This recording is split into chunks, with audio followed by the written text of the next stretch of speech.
Before a blessing ever appears in your hands, it must first know your name.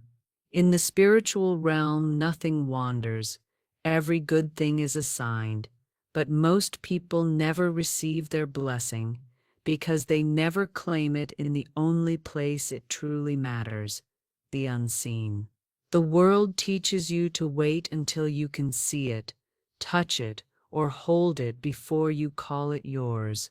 But the law says the opposite. You must name it and claim it before it can find you. I will show you how to secure your blessing so fully in spirit that when it appears in the physical, it feels like nothing more than the delivery of what you already own. Miss this law, and your blessing will drift to another. Obey it, and you will live in a world where every good thing has your spiritual signature upon it. My dear one, do you know why so many prayers seem unanswered? It is not because God has withheld them, nor because the supply was absent. It is because the blessing was never given an identity in spirit. You must understand, in the unseen world, everything is already finished, already complete, already in perfect form. There is no one day in spirit.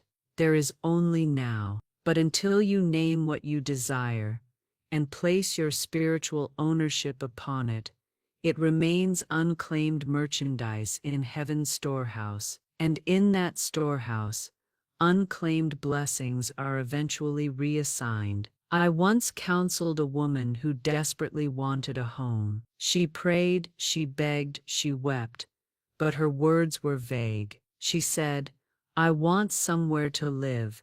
Any place will do." And Spirit took her at her word.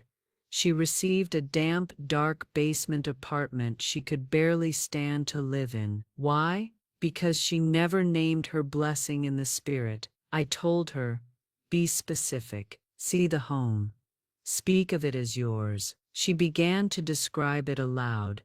A bright, sunny house, near the water with roses in the garden. She wrote it down and thanked God for my beautiful house, as if she already dwelt in it. Within weeks, a friend called. She had to move suddenly and offered her a cottage by the sea, with roses blooming at the gate. She had named it, therefore she claimed it, therefore it had to find her. This is the first great secret of the law of name and claim. The blessing must hear its name to know where to go. If you simply wish vaguely, you send no instruction to the unseen. But when you name it, you attach a spiritual address. Heaven's delivery system never misses when the address is clear. Think of it this way.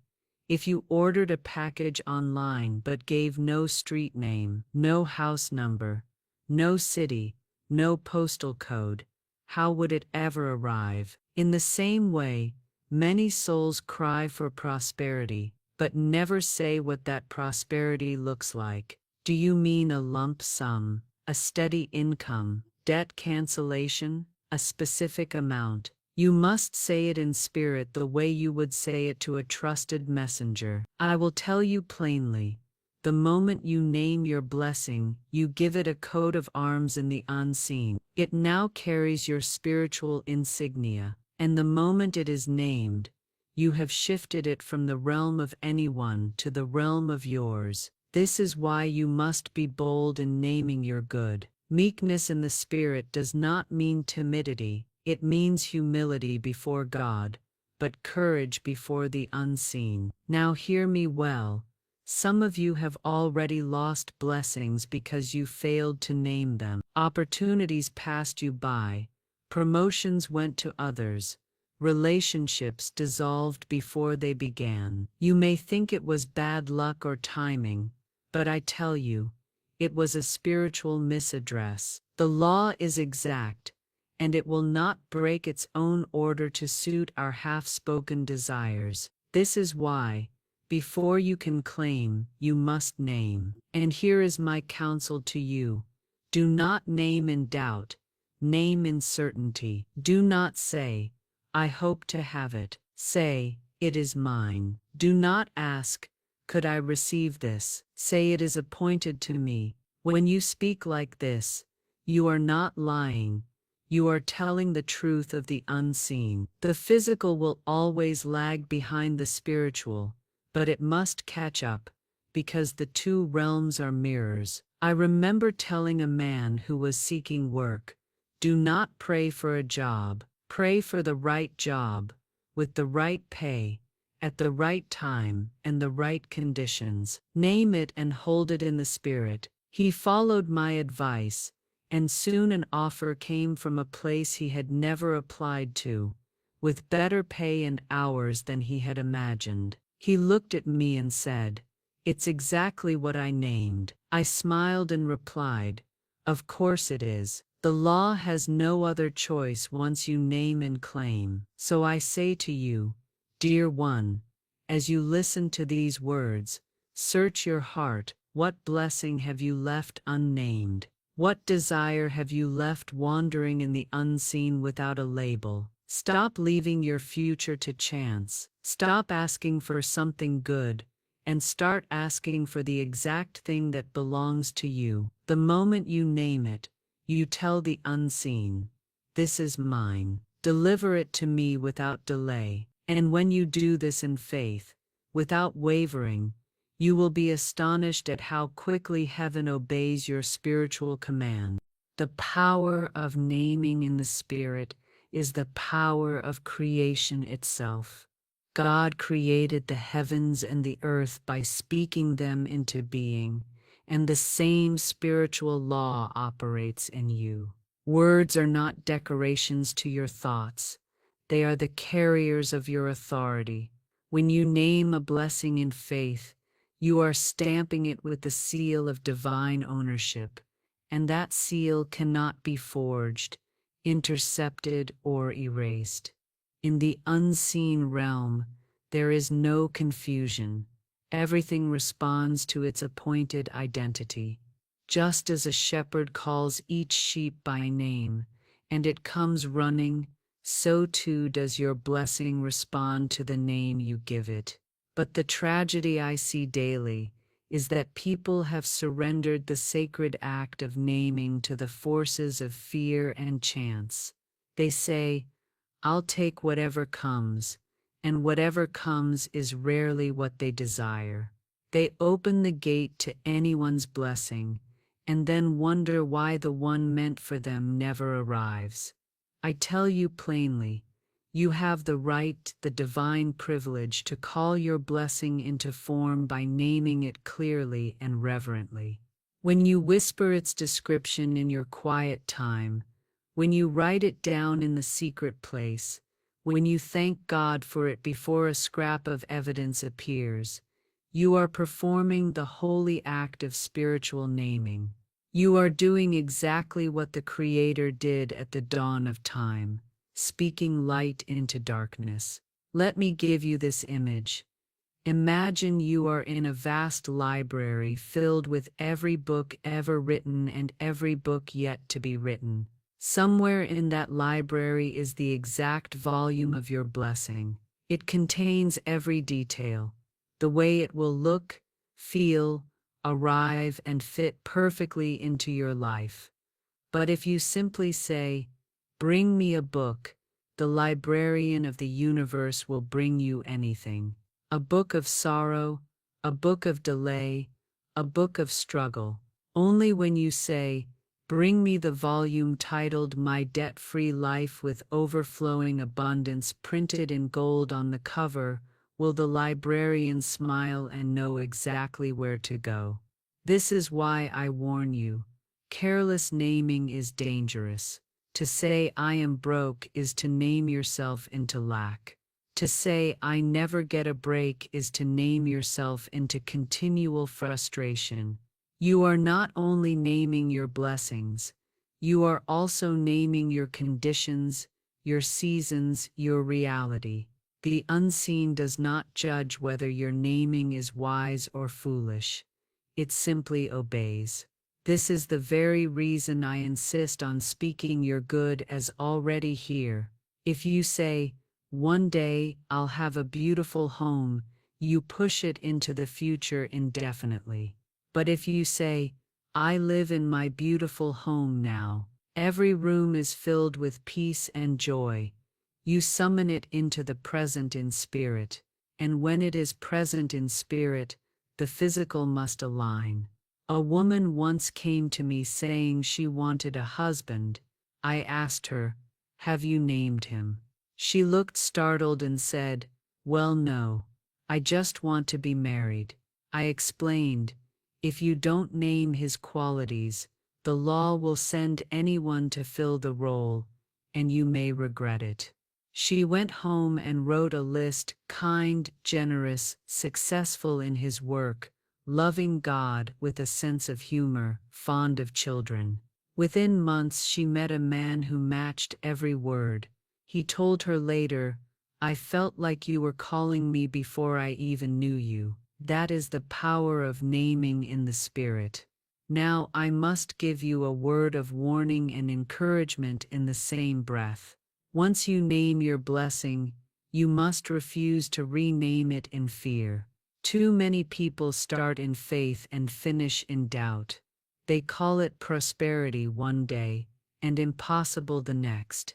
This is like writing the correct address on a letter and then crossing it out every other day, replacing it with a different one.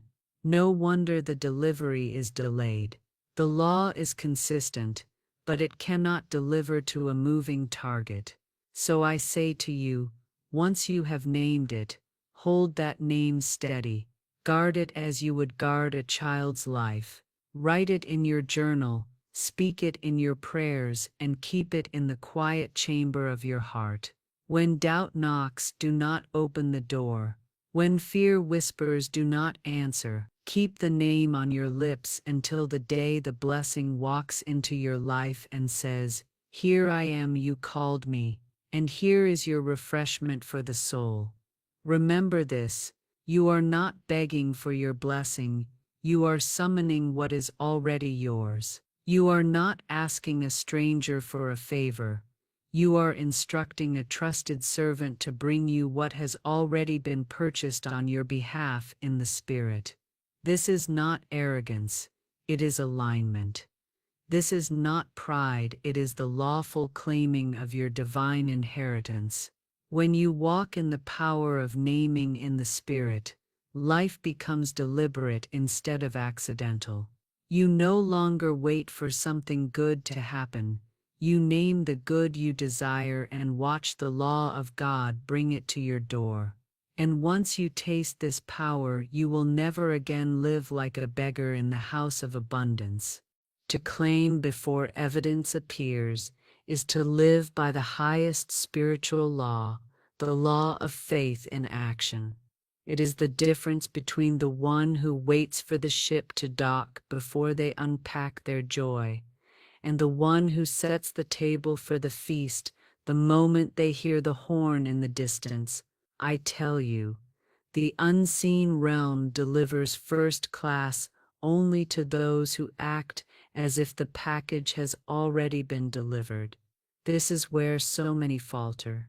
They name their blessing, but they do not truly claim it until they see a sign. And because they wait for a sign, they delay the sign. The law responds to certainty, not hesitation. The moment you claim it in the Spirit, the moment you walk in it with your words, actions, and inner posture, the invisible begins to weave the visible. Think of a gardener who has sown seeds. You would not find him out in the soil, every morning digging them up to check if they have sprouted. He waters them, tends the ground, and expects the green shoots to appear. That is claiming before evidence, a trust so steady that it needs no proof. I once told a woman who desired a better home, start living as if you are already there.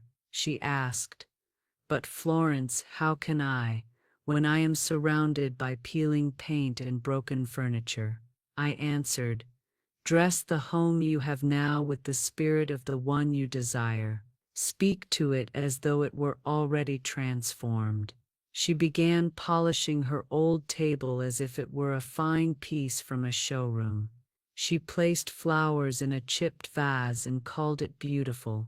Within months, an opportunity came to rent a house beyond her expectations, and she moved in without a cent of debt. Why? Because she claimed it before it appeared. But claiming is more than an action. It is an inner stance. It is the quiet refusal to be swayed by appearances. When others speak lack, you speak fullness. When the outer world says not yet, your inner world says it is done. This is why Jesus spoke of believing you have received before you see. It is not poetic. It is the precise instruction for operating divine law.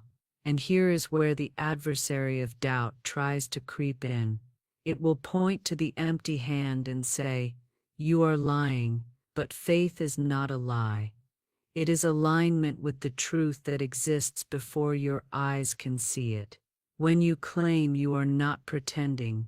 You are stepping into reality ahead of the crowd. Let me give you an image to hold.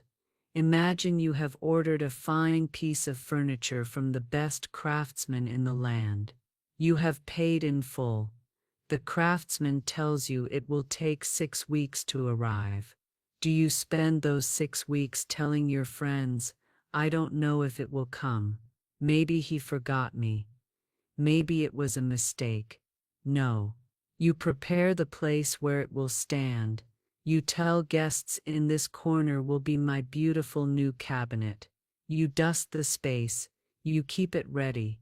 This is claiming without evidence. In my own life, I have walked this path many times. When I was called to speak in halls where the seats had not yet been booked, I prepared my message as though the room were already full. And when the day came, the seats were filled to overflowing. The law does not fail the one who has already taken possession in spirit. But you must also understand this. To claim before evidence appears requires the discipline to hold your claims steady in the face of delay. Delay is not denial. It is preparation. If you abandon your claim because the outer world has not yet bowed to the inner, you forfeit the delivery. The package will arrive, but it will find the door shut and move on to another. So here is your soul's refreshment for this section. Treat your desire as a guest already on the way. Prepare for it. Make room for it. Speak of it as though it has already crossed the threshold. The way you prepare the space in your life tells the unseen whether you are serious about receiving. A room unprepared says, "I am not ready." But a space cleared, polished and expectant says, "I have been waiting for you." And know this, your claim is not a request. It is a declaration. It is your legal notice to the universe that the blessing is yours by divine right. You are not stealing. You are not grasping. You are not taking what belongs to another. You are aligning with what was already assigned to your name before the foundation of the world. When you begin to live in the light of this truth, you will find the line between the unseen and the seen growing thinner each day. What you claim in the morning will arrive by evening.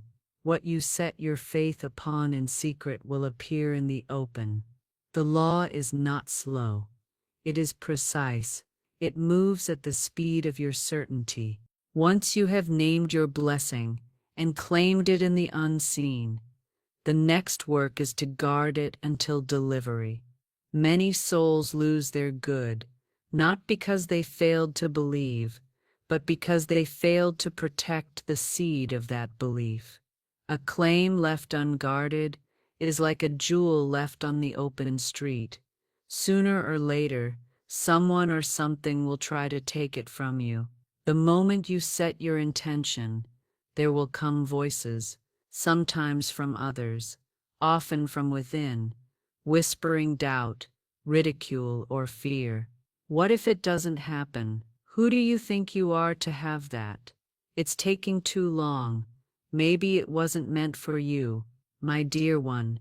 These are thieves in the night. They cannot take the blessing itself, for that is secured in the Spirit, but they can rob you of your faith, and without faith, your delivery loses its address. I recall a young man who had named and claimed a position in a company far above his current station. He began to prepare for it, study for it, speak of it as though it were already his. Then one day, a friend scoffed, "You? They'll never give you that job."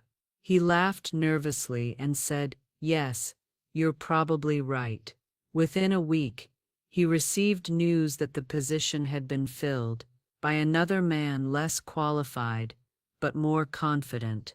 The law had heard him revoke his claim. Guarding your claim means refusing to entertain any word, thought, or image that contradicts it. When such a thought appears, and it will, you must cast it down immediately and replace it with the truth of your divine right. This is why I tell my students, never discuss your desires with anyone who will speak against them. The walls of your mind are not to be decorated with the graffiti of other people's disbelief. There is a discipline to guarding the claim. It means you speak of your blessing only in the affirmative, only in the present, and only to those who will agree with you in faith. If you cannot find such a person, then agree with God alone. Your agreement with the divine is enough to bring the delivery to pass. Let me give you an image. A pregnant woman does not allow just anyone to speak over her unborn child. She protects the life within her. She eats for it, rests for it, prays for it. She does not open the door to fear or gossip. She guards it until the appointed time, when it comes forth in perfect form. Your blessing is no different. It is conceived in spirit the moment you name and claim it, and it must be carried in faith until it is born into the visible. Guarding also means watching over your own tongue. The most dangerous enemy to your claim is not always outside you. It is often your own speech. You may pray in the morning, "My wealth flows to me freely," and then say in the afternoon, "I can't afford that." Such contradictions are like cutting the string of a kite and wondering why it fell. Once you have named and claimed, every word thereafter must be in harmony with that claim. And here is your refresher for this truth. The tongue can either secure the delivery or cancel the order. Speak as though the blessing were already in your hand. Do not explain delays. Do not excuse appearances.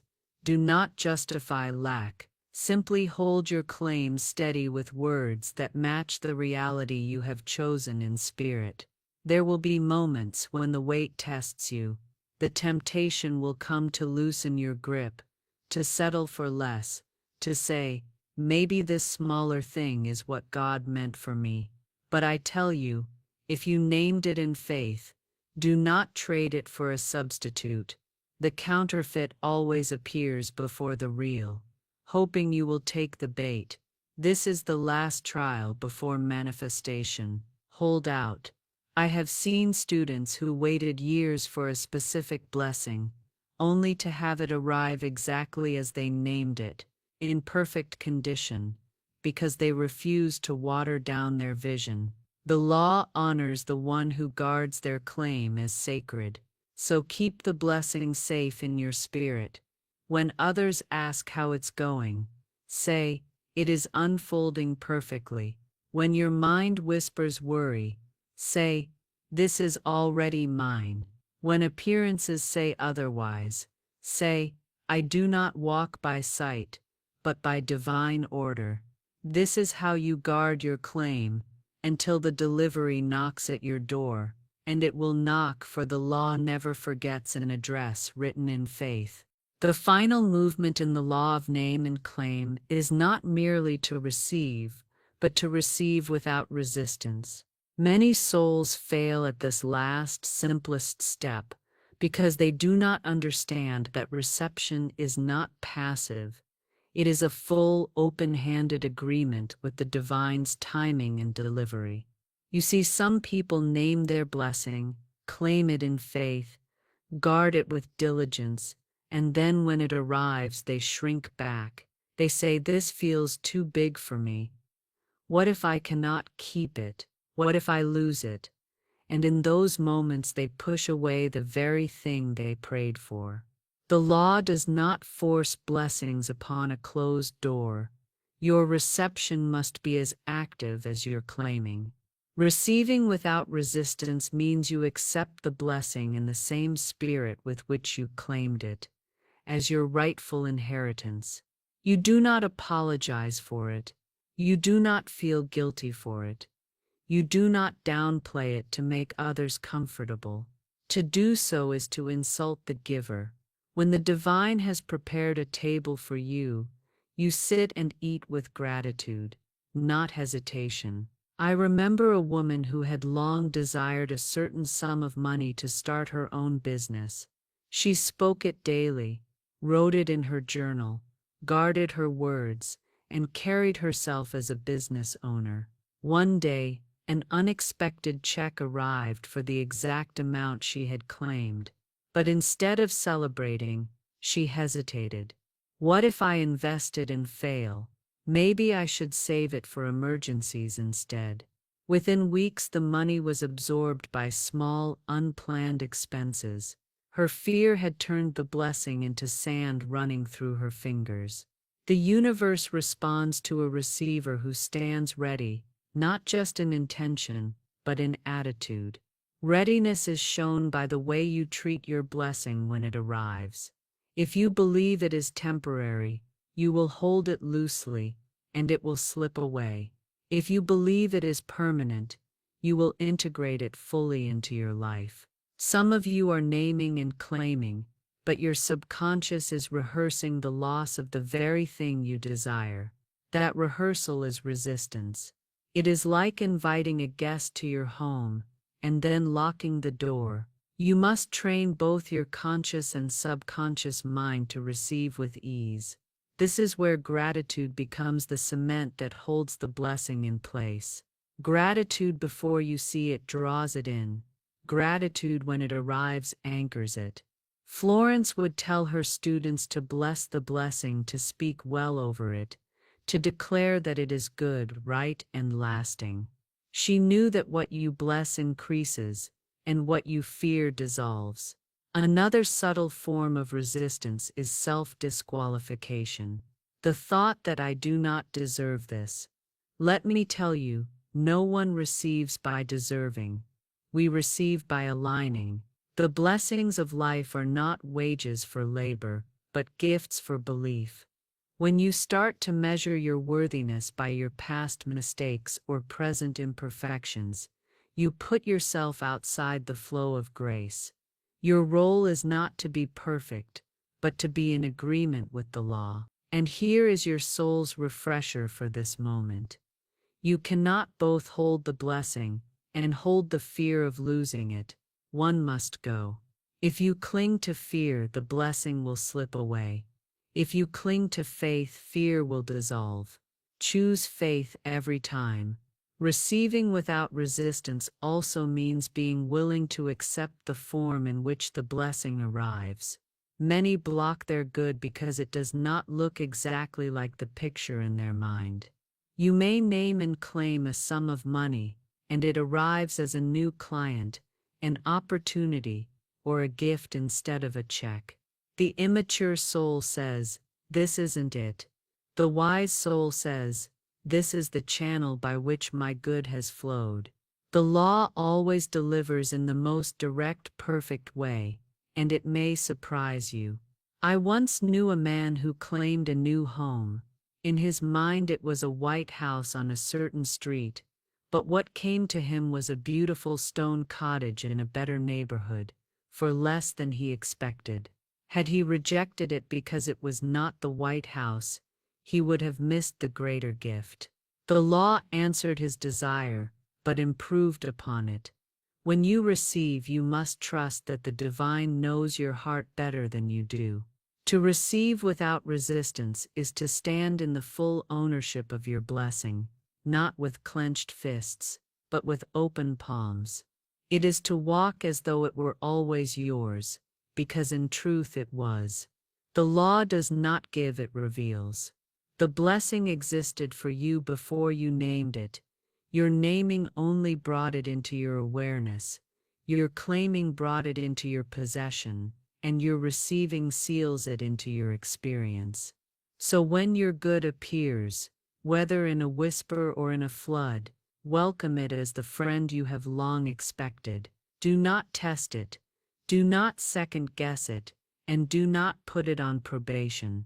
Bless it, embrace it, and fold it into the fabric of your life. This is how blessings remain, by being received as permanent, rightful parts of your existence. And as you walk in this truth, you will find that each blessing you name, claim, guard, and receive comes faster than the last. For you will have trained your mind and spirit to operate the law without friction. The channel will widen, the flow will quicken, and you will live in a state where your only work is to decide what good you will call next. You have now heard the law in its fullness. The blessing you desire is not wandering somewhere in the dark, waiting for chance to guide it to you.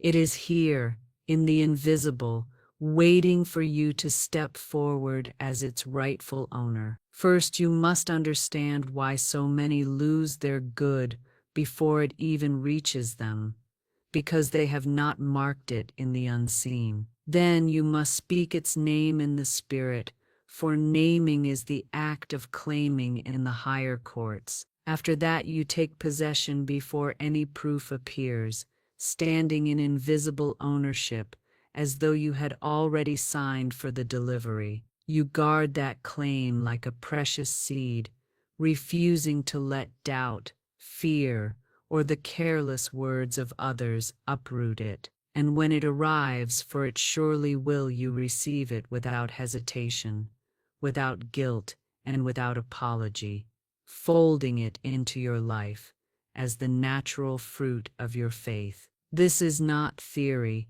this is the law by which the universe moves. You can walk past this truth and continue hoping, or you can step into it and live in a world where every good thing is yours before you see it. Florence would tell her students, the invisible always comes before the visible. Treat it as real, and it will become so. So now I ask you, what will you name today? What will you claim in the presence of heaven and earth? Do not wait for perfect timing. The timing is now. Do not wait for worthiness. Worthiness was granted when you were born. Do not wait for signs. The sign is this very message reaching your ears. Speak it, mark it, claim it, guard it, receive it, and watch as the unseen becomes your daily reality. If this truth has awakened something in you, do not keep it silent. Share it, speak it over your life, and pass it to those who are still wandering without their blessing. And if your spirit knows that this is the law you were meant to walk in, then take this moment to name your good out loud and claim it as yours before this day ends. Your blessing is not far. It is simply waiting for you to call it home.